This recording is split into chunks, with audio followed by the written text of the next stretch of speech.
Winter has definitely settled in here on the farm. And while many are done with their Christmas celebrations, we are right in the middle of ours. January 6th is the Epiphany, the time that was traditionally used to give gifts and the celebration of the three wise men finding our newborn king. And so here on the farm, you will still find many Christmas decorations outside the house as well as inside the house. And today I want to take you with me into the kitchen where we are cooking for our Epiphany celebration.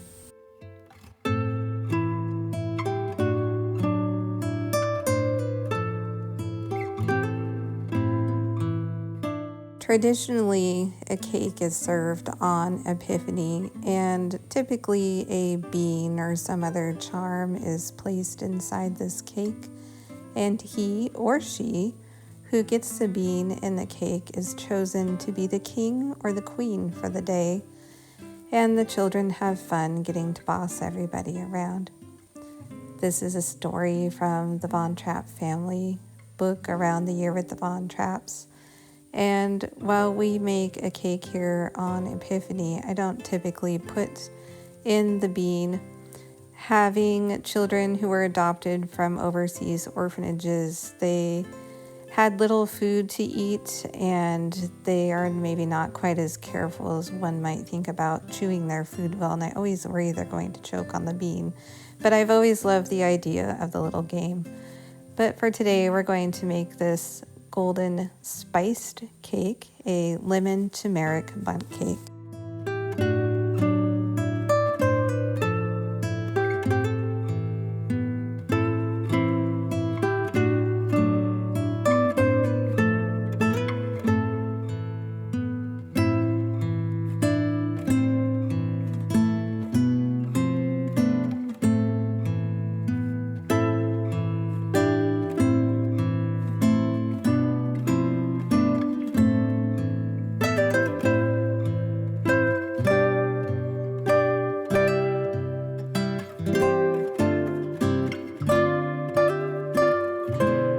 This golden lemon turmeric cake is made with lots of spices. So not only does the golden color come into play for Epiphany, but also the spices. Similar to that, or at least a reminder of those that the three kings brought to our baby Lord on this day.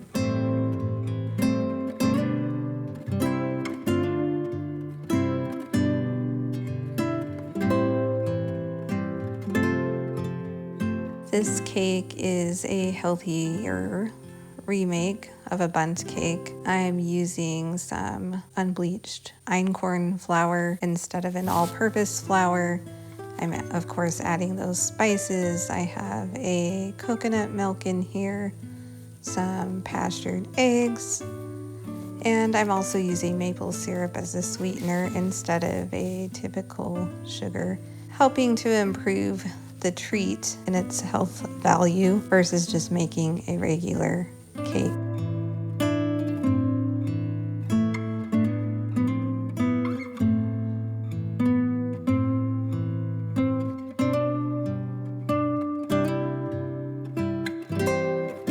A bundt cake lends perfectly to adding some spices that come from the east, even though they may not be the gold, frankincense, and myrrh. They are the golden turmeric and some ginger and some other lovely spices.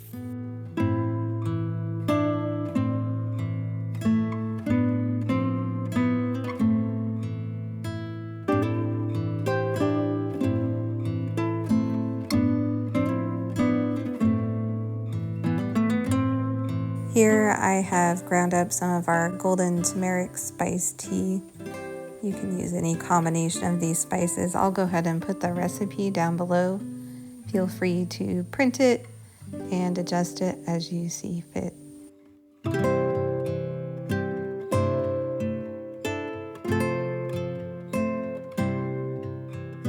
And now I'm just going to pour it into the bundt pan and put it into the oven, and then it's time to move on to our main dish of the day.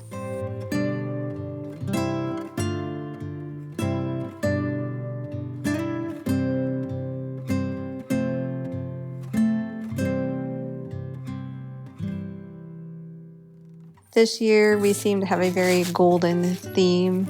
Some years I do different things. Maybe it's just a charcuterie board or some other kind of treats. This year I decided to make our lemon curry chicken, except for I didn't have the right kind of chicken for this. I only had whole frozen chickens and I didn't have enough time to defrost and cut that up. So today I'm going to be making some pork in this recipe, just adjusting the recipe on our blog for lemon curry chicken.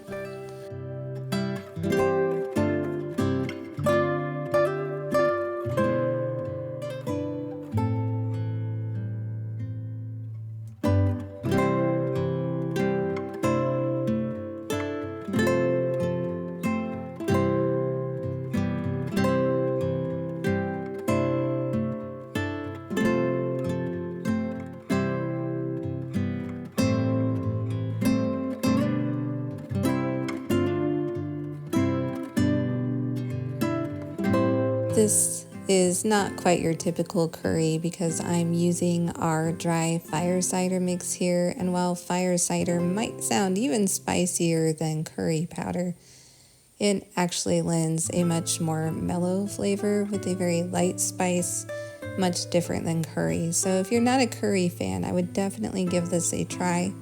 And I will also leave a link down below to read more about fire cider and all of its benefits.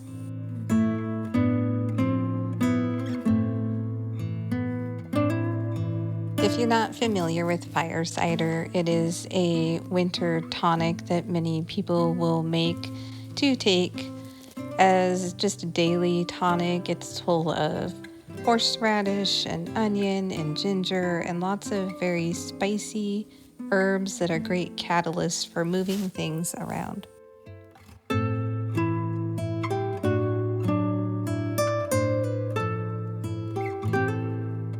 While I'm getting this cut up here, it's time to pull our cake out of the oven and set it aside to let it cool a bit while I get back to cutting up these onions and this garlic and sauteing it in some ghee.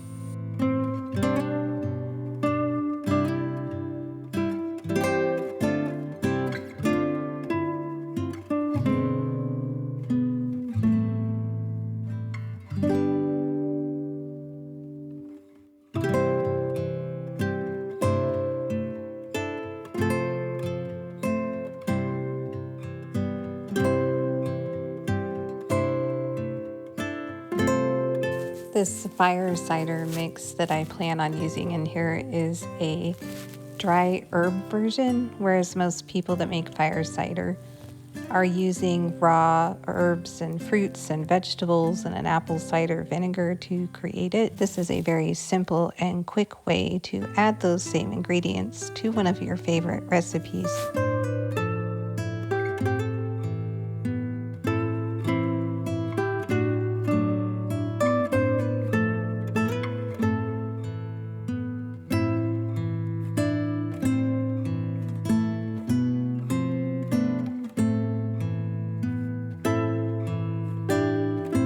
And now it's time to blend up our fire cider in this coffee grinder to make it a nice spice mix in the right cut and size. We need a powder for this recipe instead of the thicker cut stuff that's already in the bag.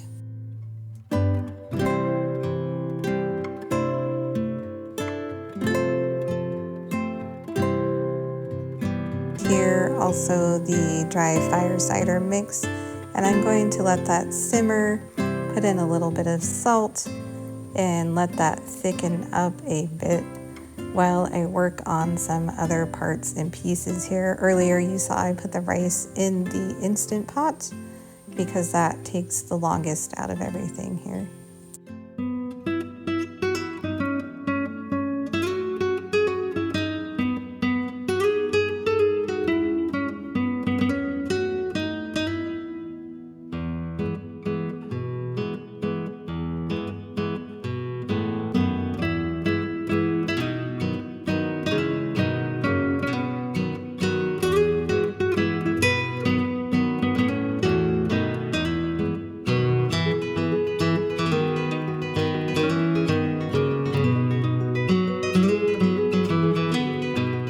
adding back in the browned pork pieces. Normally this would be chicken pieces, but again, this is what I had that would work in the time frame that I had. And so we're putting that in the sauce.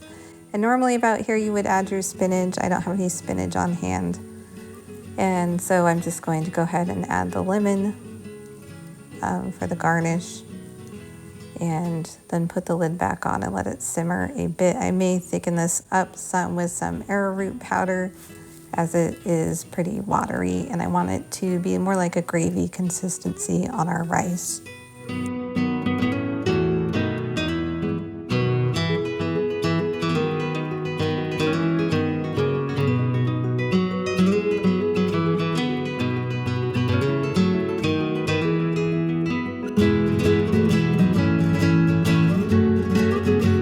It's done simmering now and I've got my rice here on my plate and it's time to dish this up. We're going to be serving it with a salad called Ensalada de Bueno Noche, salad of the Holy Night, or at least our rendition with what we can find in our local areas. Basically a lettuce salad with fruits of the season. We have apples and pomegranate and oranges and grapefruit, and a lovely yogurt dressing with citrus.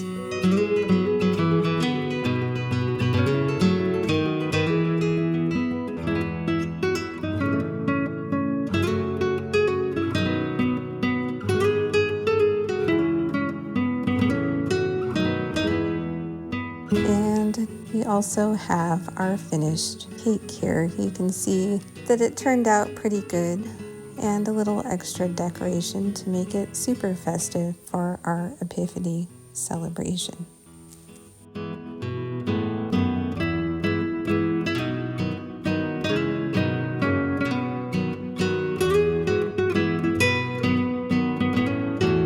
Now that everything is ready, it's time for a little sparkling cider, and it's time to sit down with the family and enjoy our meal.